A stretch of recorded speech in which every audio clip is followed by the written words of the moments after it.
Okay, well, welcome along to another episode of Sweet Tea and Coffee. I guess I came out of the gate a little hot. You came out hot. I had to reach over here and turn the game down. Sorry. If everybody just turn your volume down, you can turn it back up. I'll speak in a regular voice. Now, I'm just excited. We're recording on a Saturday because we work on Saturdays sometimes. Mm-hmm. And this is an exciting day. Blake, I got a quiz for you. Do you know the mascot from the great city of Azle, Texas? Badger. I don't know. Oh, close. Well, not close. It's a relative of a bee, a close relative of a bee. Like a hornet? There it is. Hornets. Okay. The Azle Hornets. And I look. Listen. I know. When I said that, everybody that's listening just went, "Oh yeah, Azle Hornets. They're famous.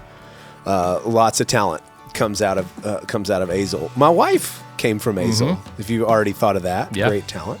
But we've got potentially the most accomplished, famous Azle Hornet of all time in the in the room with us this morning, this evening, this afternoon, wherever we are on this Saturday. Yeah. But that's pretty exciting. You didn't know that the mighty Azle Hornets were that big of a deal, but they are. We're going to tell you all about it on this episode of Sweet Tea and Coffee.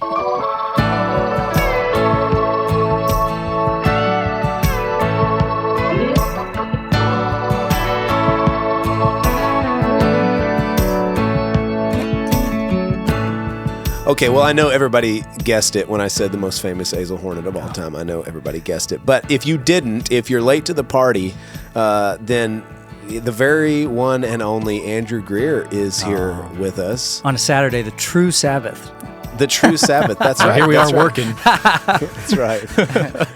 Breaking the commandments. But Andrew is here with us. He's all the way from the Nashville area. You said you're not. That's Do you right. claim Nashville now? Or? Yeah. I would. Well, considering that I'm 40 now, I've lived and been there since college, right? So I grew up in Azle, Texas, same town as your wife, same town as the Hornets. And I don't know that I'm the most famous person from there. I was homecoming king, so that has carried me for 20. I appreciate you throwing that in there. Right? Little I was status flex there. I was like the people's whatever. So anyway, I tried not to get it. But so I moved to Nashville to go to Belmont University for music, and then Nashville quickly became home. So yeah, over half my life there. I live in a little town, or a smaller town. Nashville has become enormous. Yes. Very metropolitan city, very cool city, but lots of people. And of course, I didn't grow up around a lot of people. So craving a little bit the slower pace and the opportunity to connect with community that's next door, not just buzzing around professionally. Went to Columbia, Tennessee, which is a little county seat just south of Nashville. Lots of Nashvillians there now. Yeah, that's good.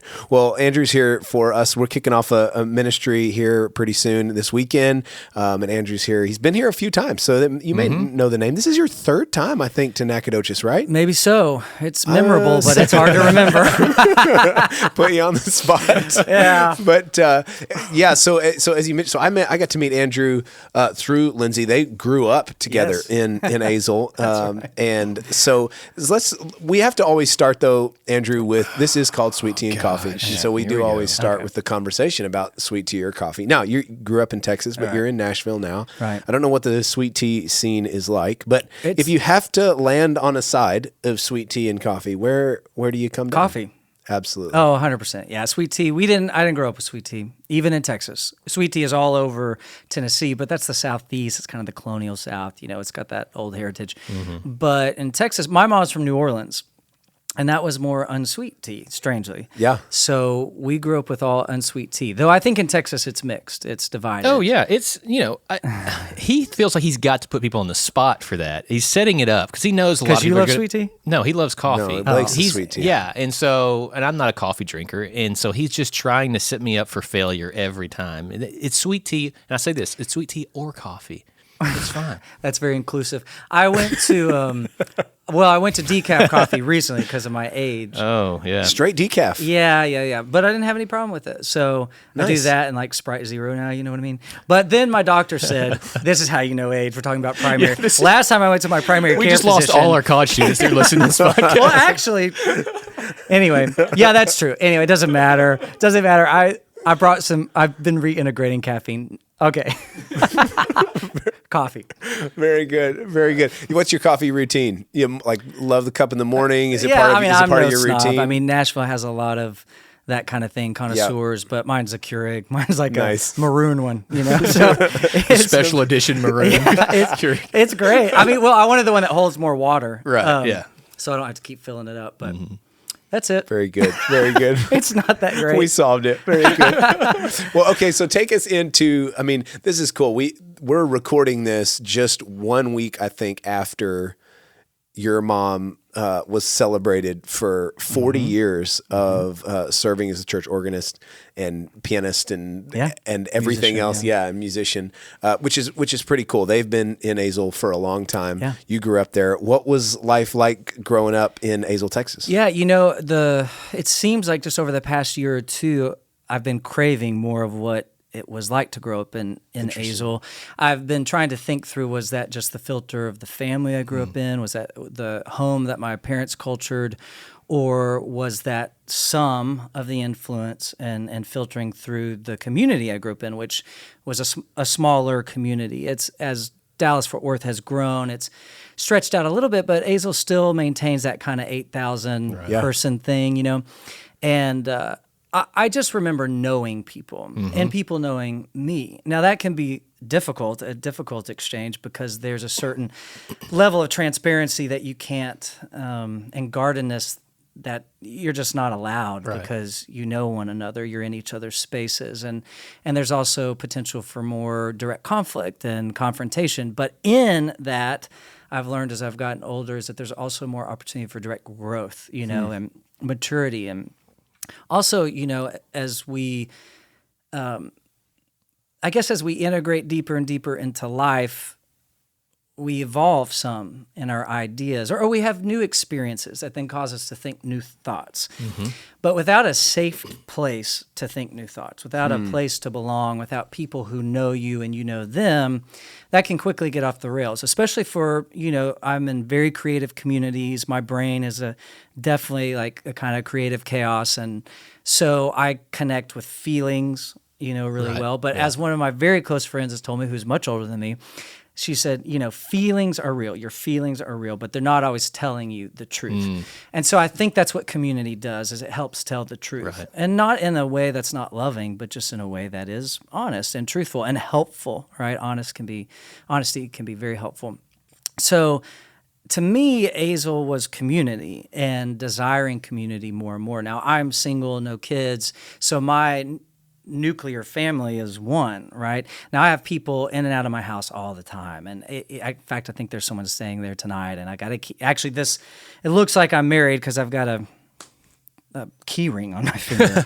But actually, I just can't remember things, and so it also helps when I don't know, I get hit on a lot, and I don't really want to be married, so but so I might keep it on. I don't know, but anyway, which that's a whole question in of itself, but.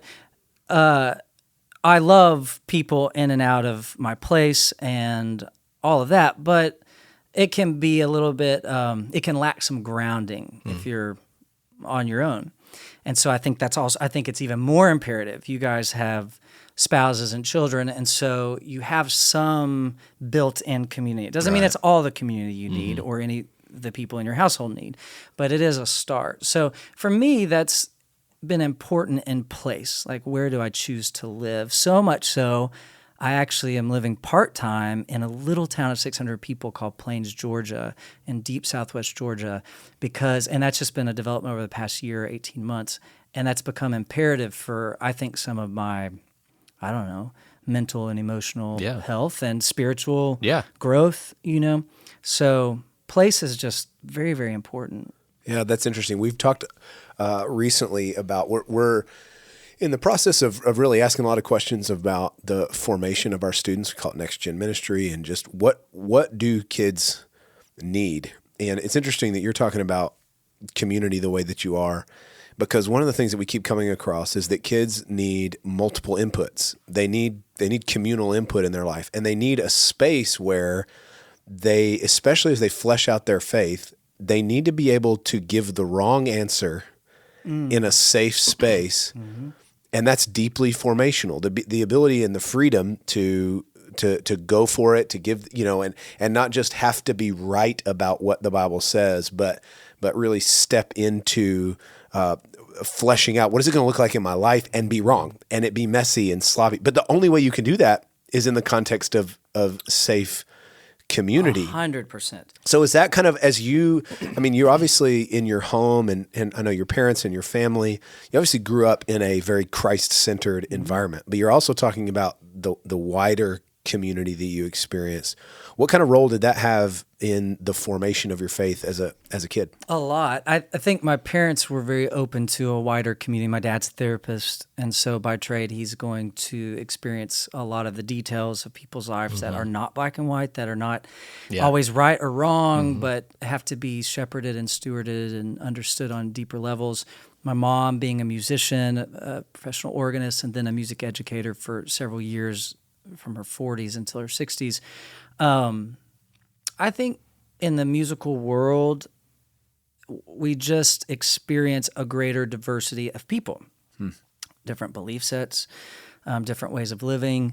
And I think music, you have to, this, Blake, you have to dive into the deep end together. And music gives you a common goal that is not worried about what is right or wrong in the sense of, in this moment, what you're dealing with in your life or what you're trying to make decisions about.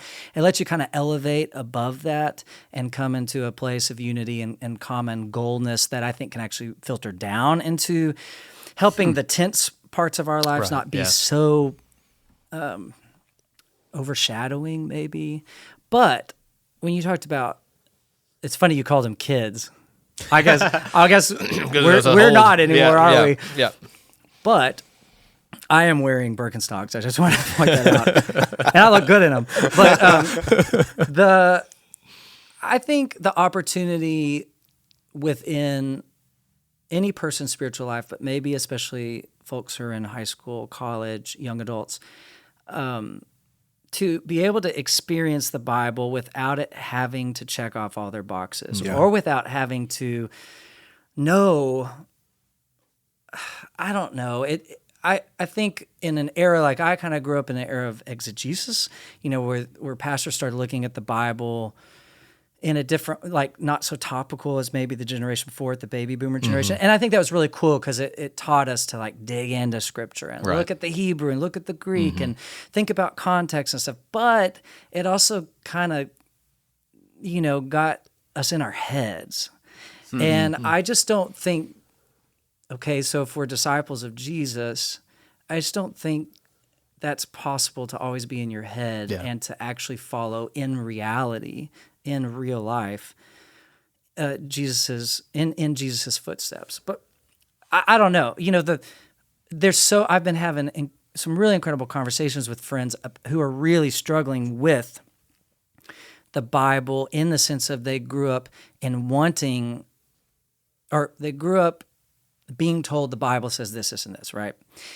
And at the same time, which I think it's okay to be taught, but that has to, in my opinion, be shepherded and stewarded with, and what do you think about that? Yeah. And what is your experience with God? And so when we got home every Sunday from church, when I was growing up, my dad would sometimes ask us, sometimes we were serving in different areas of the church, or like in my junior high and high school years, I was like doing music or playing at other churches. And so he'd kind of say, what was the sermon about? Or what was your Sunday school lesson about when we were real little? And we'd regurgitate like the passage or the story in the Bible. Yeah.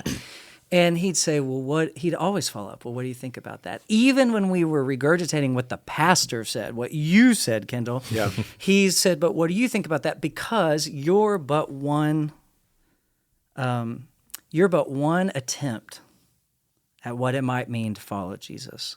It doesn't mean you're not doing it with valiant effort and with purity of motivation and heart, but you're just one other person. There is no Napoleon here. There is no Caesar. There is no, we're all on level playing fields when it comes to approaching who God is, who God might be. And so I was kind of always taught to go back to the character of God and let that inform my reading of Scripture, because there are elements of Scripture that are from a certain place in time, which I think adds to the beauty of it. Yeah. but I think we have to be willing to both be experiential believers and also intelligent readers, Yeah, well, I think that's a powerful upbringing. I think it's a powerful unusual. way for unusual for sure. And I think, but deeply formational. I mean, you're being taught, again, back to what we were saying earlier, you're being taught not just to regurgitate the right answers, but you're being taught to go, okay, if this is what the Bible says, how am I approaching that? How am I thinking about that? And it teaches you to think for yourself. It teaches you to dive in for yourself, which is so crucial, because in those moments when, we always kind of talk about, look, there's moments in your life where the things that you've always said have to become real. Mm-hmm. The things you've always said are true about God that exist for you on the plane of theory. This is what I've always heard in church. This is what I've heard in Sunday school. But when I get that bad news or that diagnosis or that unexpected thing or whatever, the things that I say are true in that theory area I now have to start to live into those things. Mm-hmm. And if I haven't been trained to think for myself, if I haven't been trained to dive in on that deeper level, then I don't know that the theory makes the jump into reality if we haven't been trained to really deeply does the goodness of God look like in this moment? If I say that's what I believe, if I've never been trained to think about it, I don't know that practical application is really going to take place. And if we don't think about it or aren't willing to think about it or taught to think about it, then I think that's a kind of whoa mama, that's when we get into really interesting religious behavior. Yeah. That doesn't seem to, I'll go out on a limb here, but this is my opinion, but it doesn't seem to flesh out an experience to be healthy for ourselves or for our neighbors. Mm-hmm. Yeah. So if Jesus's words are to be adhered to, love the Lord your God with all your heart, soul, and mind, love your neighbor as yourself, all the law and the prophets hinge on these two things. If our behavior, if how we're informed in our religious environments doesn't cause us, prompt us, motivate us to behave in loving God and others, then I think that's the true litmus test. Yeah. I think then we're awry somewhere, and we don't have to hold on to it anymore. Mm-hmm. We can let it go instantly. Yeah. That's the thing I think we're so afraid of too. And what I'm discovering with my friends when we're having this conversation, you said to not be afraid to think, they're literally terrified to think for themselves in these matters. And I just think for something to be so important and so foundational as spiritual beings, as created in the image of God, then our spiritual lives and our relationship with God is so imperative. It's so, it's like core, know? Yeah. So how could we not spend any time being thoughtful about what is so central to our being? Yeah, and being thoughtful, I think, too, in community.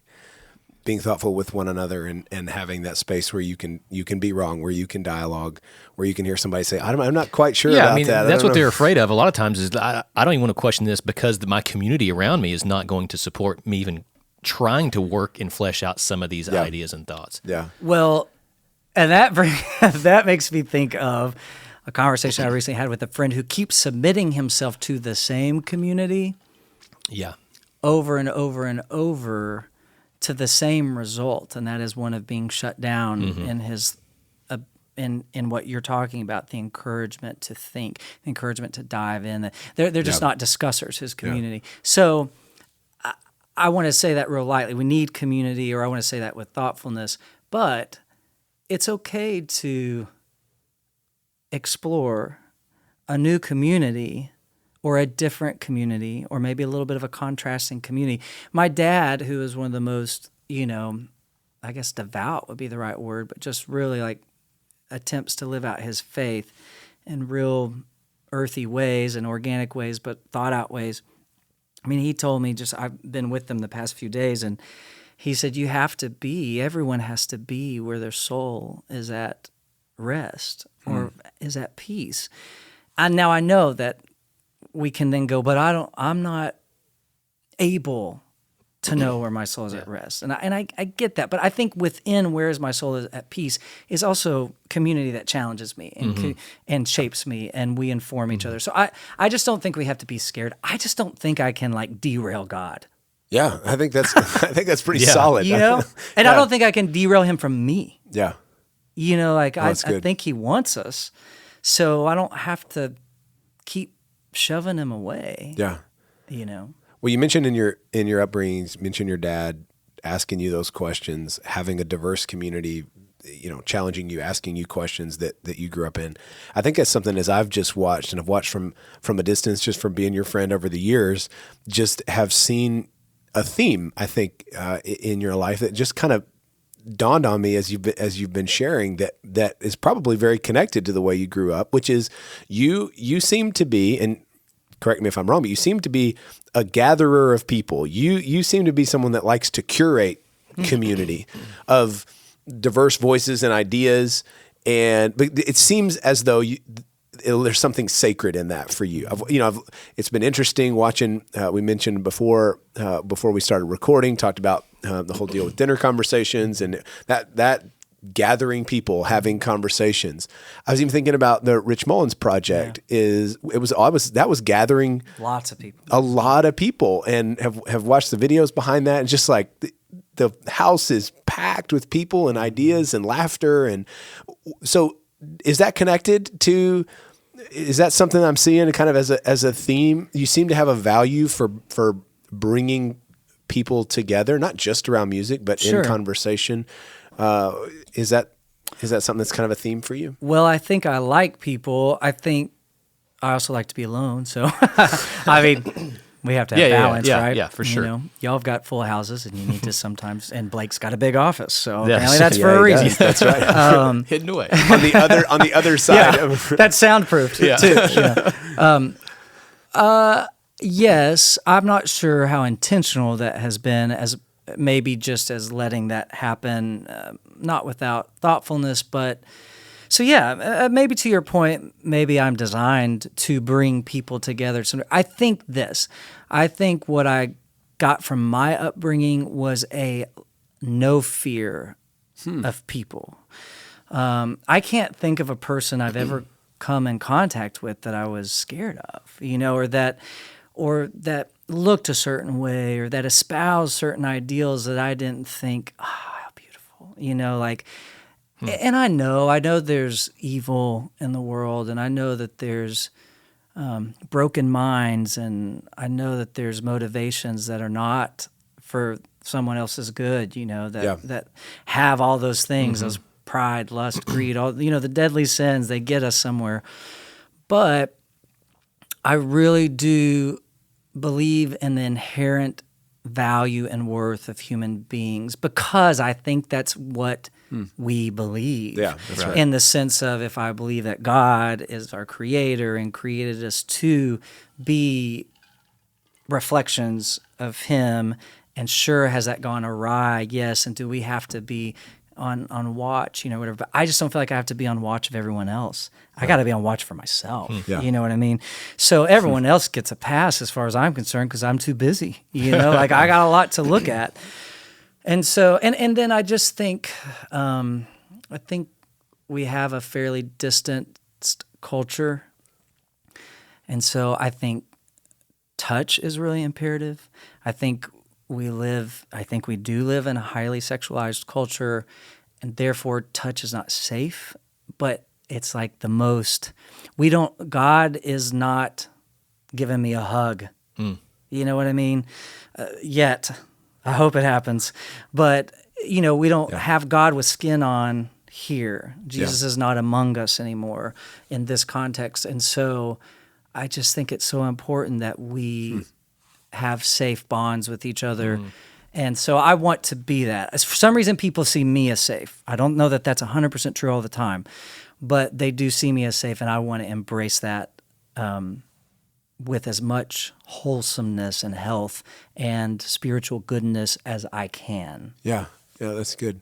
So just transition back into your early time in Nashville. I mean, if you just look now, if you want to do this on Spotify or Apple Music or whatever, and just type in Andrew's name, you're going to see several different projects, a wide range, wide range, and lots of different projects. And another thing you're going to see is you're going to see a break for a few years, right? Yeah, you're going to see quite a little break, and then a release that's just of yesterday. At the time of recording, we're recording on the 16th, but yesterday, y'all do your research. "Take My Cup" came out. Yeah, the single. I may have slid something to him here. Okay, yeah, that's great. Well, but talk a little bit about for you the process of becoming. I don't know. I'm not a musician, so Blake, if you just want to make this, he says that he was here playing guitar and drums before you got here. So I totally know he has musical background. Yeah. Well, but what was the process of formation like for you as you're in Nashville? You've got this musical past. And you obviously go there for that. Yeah. You're studying music, but then it's just this evolution of different projects of bringing people together. There, what has for you been the process of formation in music been like, kind of from those early days to now? Have you dialed in your focus more as the years have gone, or have you been more experimental, tried more things? What's that process of growth been like? Well, I think I let it go. And so that's what was most helpful in growing. I have a lot of interests, and you know this. And in fact, when my first record was coming out, I don't know if you remember this, but I was staying with you and Lindsay. Y'all, and I think it was right before y'all had like a third or fourth anniversary. It was, or maybe second anniversary. I don't know. And Lindsay had said something while the three of us were together. She was like, "Oh, it's our anniversary whenever." Because in your anniversary this. Yeah, in September? In like a few days. So this was probably several years ago when we were together. And it was in Sunset, right? Is that? So good. That's really close. Sundown. Yes. It's like it's a largely forgettable place. It's funny because Sunset feels so holy. Sundown feels like vampires. You know Sunset what I mean? is like it's a cemetery. Yeah, which I personally, I love that whole thing. But anyway, I was staying with y'all because I was doing a little concert. I had a little Yamaha CP70, which I don't know if you even know what that is, but very cool from the 70s. And in the back of my Xterra, and was just going around everywhere and singing. And you guys invited me you were very gracious and generous to have me, and while I was getting my feet wet. And I think, I sent a text just the other day to someone. There have been various interests in writing books that have come in that interim, in film, doing all these interview series and that kind of thing, and I still like to do that. And in fact, I like that maybe even more. But gradually, I just think I don't desire attention like I used to. And maybe that's just a natural maturing process. I don't know. I don't mind if I need to do something in front of people, whatever. It doesn't bother me.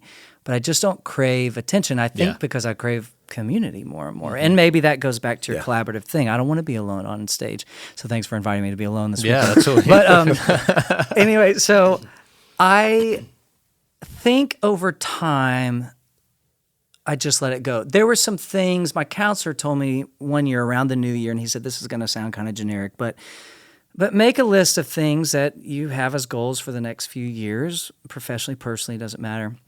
And then also list some things professionally, personally that have happened to you over the past year that you would have kind of like, I don't know, wet your britches as a 12-year-old, or whatever. And it was, the idea was to carve out space for gratitude. And I think that very much worked. As I became more grateful, I think, then I became less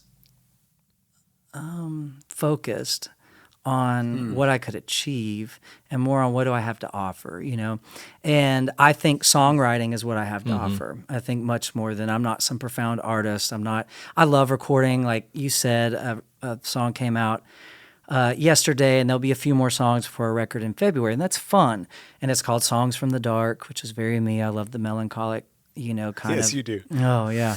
I mean, so you want to change it to Sunset songs at this point? That'd be a good one. Well, no, Sundown. So no, it's perfect. So songs from Sundown is what I should do. I should go record a song in a field there. But I do love. The largest playlist on my phone is called Sad. It just feels good. But I think,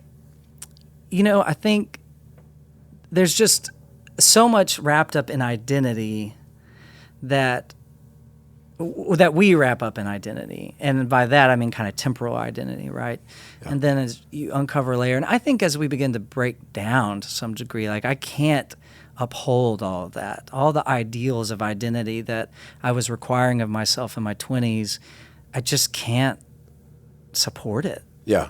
Let's say without, maybe I can't support it at all, but the identity in Christ has to be the hub. It has to be what every spoke, comes off of that. And the more I learn that, the more I find peace in that, the more I rest in that. And the more then I just get to be like, oh, I got to release a song yesterday. That was fun. Yeah. And then isn't it funny then how you actually hear feedback about it once you stop obsessing about it? Yeah. I'm like, oh, people enjoyed it. And oh my gosh, I didn't even expect this and this and this and this. Oh, look at that playlist. It's fun then. It becomes fun to some degree. But all that to say, music will always be center for me. It'll always be where I connect with God. It's always where I find place and home. As we talk about placement and home, at the end of the day, it does come down to me and God, you and God, you and God. Yeah. And I find a lot of home in Him through music. So that will always be important. But I do think the other elements of things I've got going on with film and with conversations will probably make up more of my professional life. Yeah. I love, man, I want to just grab that. I think it's something I've been thinking a lot about recently, and I'm amazed at how quickly I can come away from it. But you talked about the freedom of being able to just give what you have to offer, and not straining for it to be more when we're kind of in that self-centered space and self-sustaining space where I'm the one that's I've got to produce this, I've got to make this, I've got to get others to feel a certain way about whatever it is that I'm doing. The strain of that on who we are is immense. And it's like when you connect back to, wait a minute, there's nothing I'm going to do that's going to make God love me any more or less in this moment. And I can just kind of come back to that place of rest of who I am in Him and how He feels about me. Then it's like there's a freedom, as you said, and it was such a powerful statement, to just give what I have to offer. And that be worship, and that be what I get to delight in instead of trying to be something else. That's powerful. I want to talk a little bit about Rich. Because you and I texted the other day, I was looking back here and trying to pull up our text because, because he deleted them. No, they're all right here. I can show them to you. Save space. Well,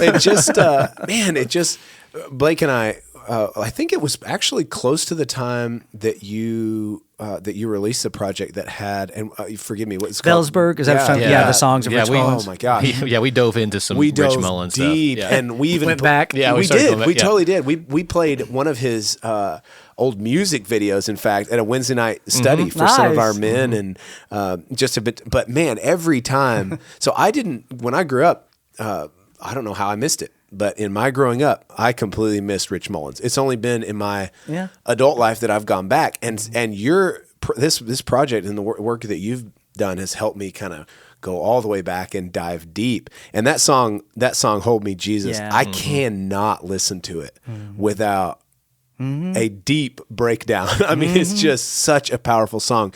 And you highlighted that song. A piece of that song where he says, "I'd rather fight you for something I don't really want than take what you give that I need." It's one of the lines in that song. There's so many. What is it? And you mentioned earlier you love songwriting. What was it about Rich's work that really connected with you?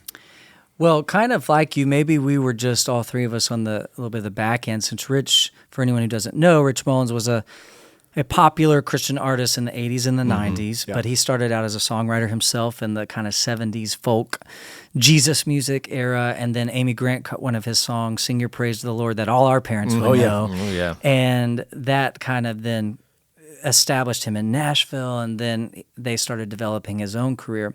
And of course, that developed some songs that he probably weren't his favorites, like Awesome God, which we probably know sign language to or something. But then there was any youth kid in the 90s in the knows 90s, yeah. And then there was this whole catalog of Rich that if you weren't really like a Rich file, if you didn't really follow him to a T, you wouldn't have experience because maybe it wasn't on the radio or maybe it wasn't part of common church culture.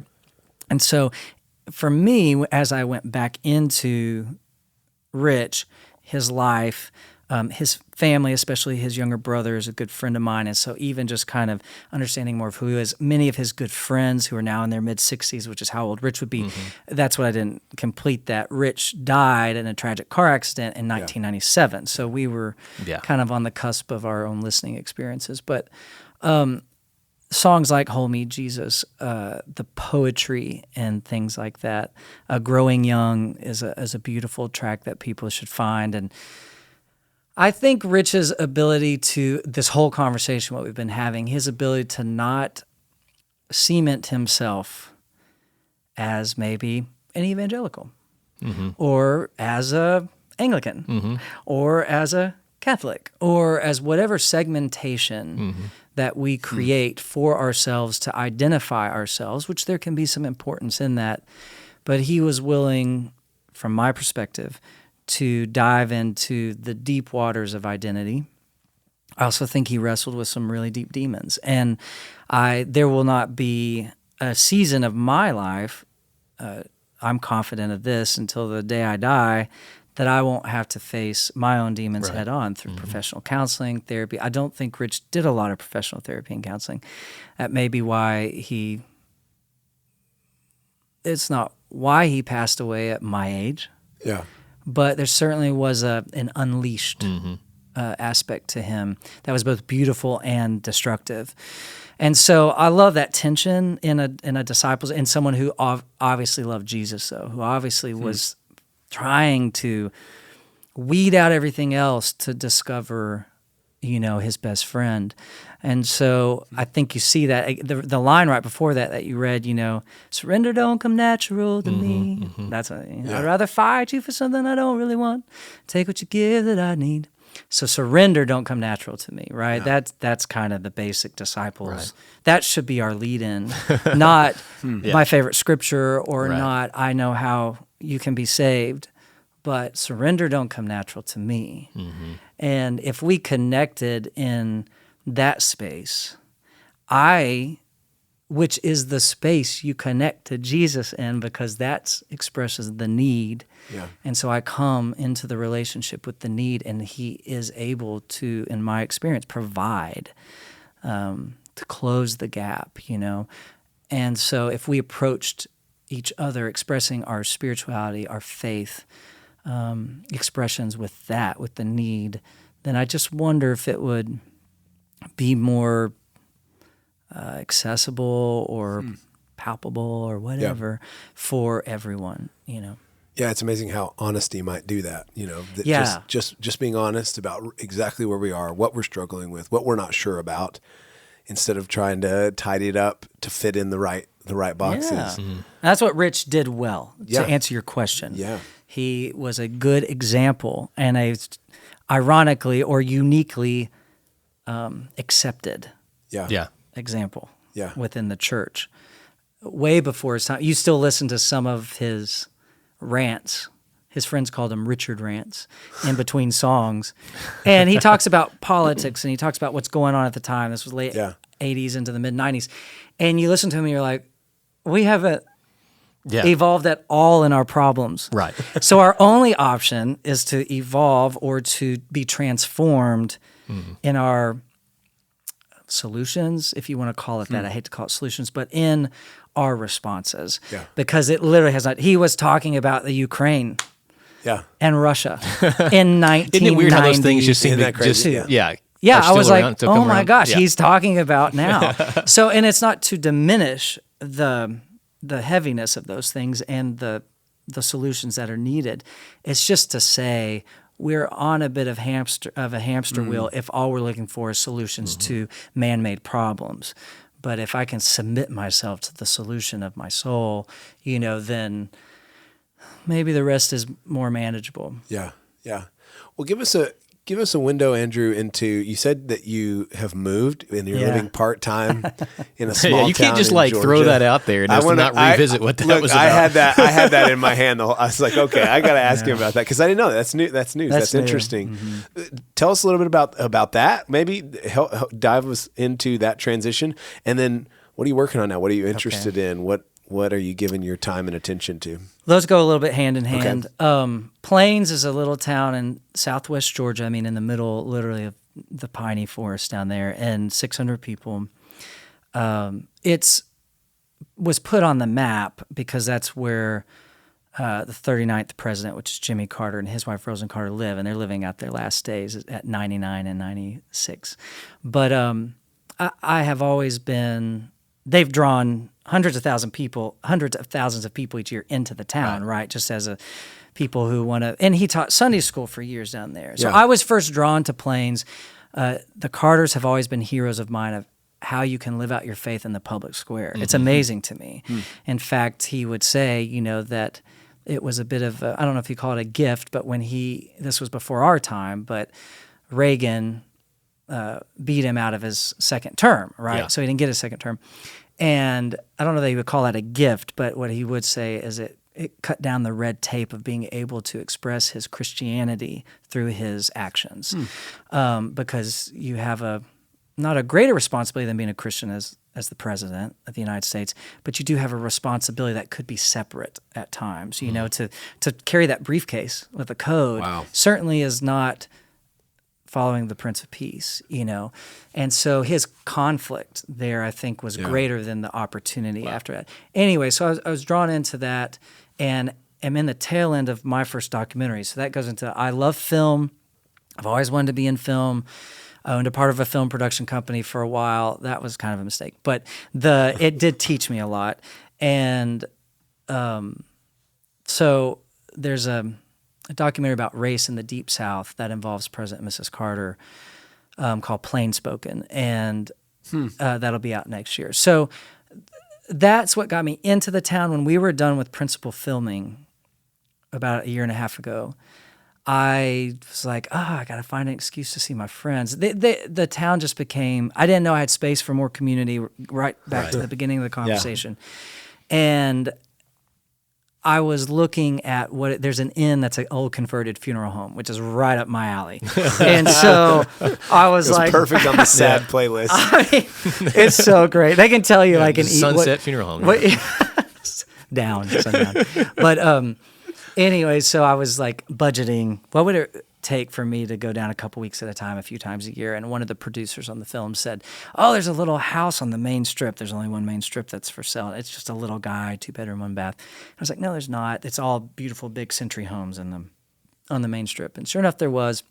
A Secret Service had been renting because they have families elsewhere and then they come in for, until COVID, the Carters were still internationally traveling. And so I was like, okay. And it worked out. It was not a big investment. It was a small investment compared to what the return would be. And the return was exactly going back to the beginning of this conversation.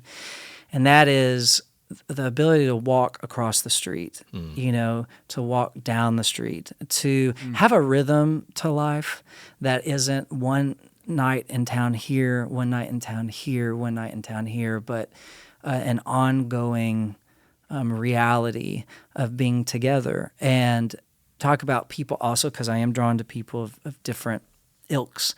And there's so many different people in the town, some from the international influence that the Carters have brought in.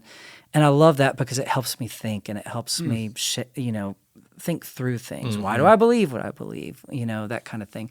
And then to find a really wonderful church home down there was like a total surprise, right? 600-member town. Yeah. You don't think there's not. Is there even a church? Yeah, right. So that's a long answer to that, but it has created what my dad was saying, like you have to go where your soul is at home, and Plains has become that. And so I don't know. I'm not trying to control it. I don't know how long that'll be. Yeah, but it is for now. Mm-hmm. It is for now, and we'll see what comes. So that's exciting. I didn't know you were working on a You're welcome film. anytime. That's really cool. Yeah, it's out for guests. Fantastic. So just come on. I haven't painted the outside yet, but it'll get there. That's really cool. That's really cool. Well, I want to close down, and I appreciate you sharing so much. But I want to close just with I think that there are so many people. I think we've covered this a ton, but I want to come back to it and just hear your thoughts. I think there's so many people that, if we're being honest, the idea of community and even that word, it just seems so slippery. You know, we use it a lot. I think we use it a lot right now because we know how bad we need it. But when it comes to actually attaining it and living in it, that seems scary. That seems impossible. We look out into the world and the rhetoric that is all around us, and community doesn't seem like a safe space. It seems like the place where I'm going to get labeled and categorized and put in this box or rejected, or where I'm going to have to perform in order to fit in. That bringing kind of who I authentically am with all the bumps and bruises, that I don't know that I can do that and pursue community. And so what seems like we're seeing is people more and more and more shrinking into isolation and shrinking into just I don't know what you call them, but echo chambers. Yeah. There's not a divergence of opinion. There's not people challenging me to think. There's not people that love me and disagree with me. You know, it just seems like that's, I don't know, and maybe I'm missing it, but that seems to be sort of the trend. I see you moving in a different direction, and I love that. What would you say to somebody that is going, man, that's the reality of it. I'm nervous about taking the risk of community, and yet I would say, at the bottom of my heart, it's the thing probably that I desire the most, but it's scary. I see you risking it when it comes to gathering people. And earlier you said, from my upbringing, I'm not afraid of anybody.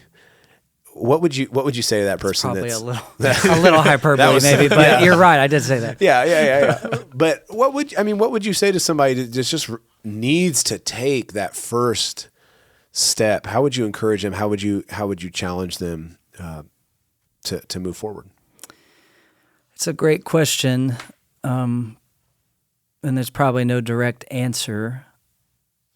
I can give a little insight into my own experience of taking those risks, and then maybe that'll inform somebody. Perhaps it's not unique. It doesn't mean it's not very potent at the time or true to someone's experience, but we're all scared, so though I'm not necessarily afraid of people, I am a bit scared of myself. Yeah. And what that means sometimes is a bit scared to be known or to reveal myself. And that's telling. That means I am a bit scared of someone's response. Yeah. Mm-hmm. And so the risk is real for everybody. There's nobody who's Superman or woman at that. I think the reward is there. I think it's real. I know it's real. Sometimes what could be, maybe this could be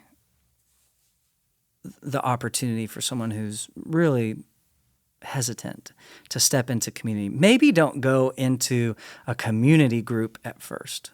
Maybe don't go into a big circle of people where there's a lot of variables at play, right? And until you get your feet wet, and I think you get your feet wet one-on-one. Yeah.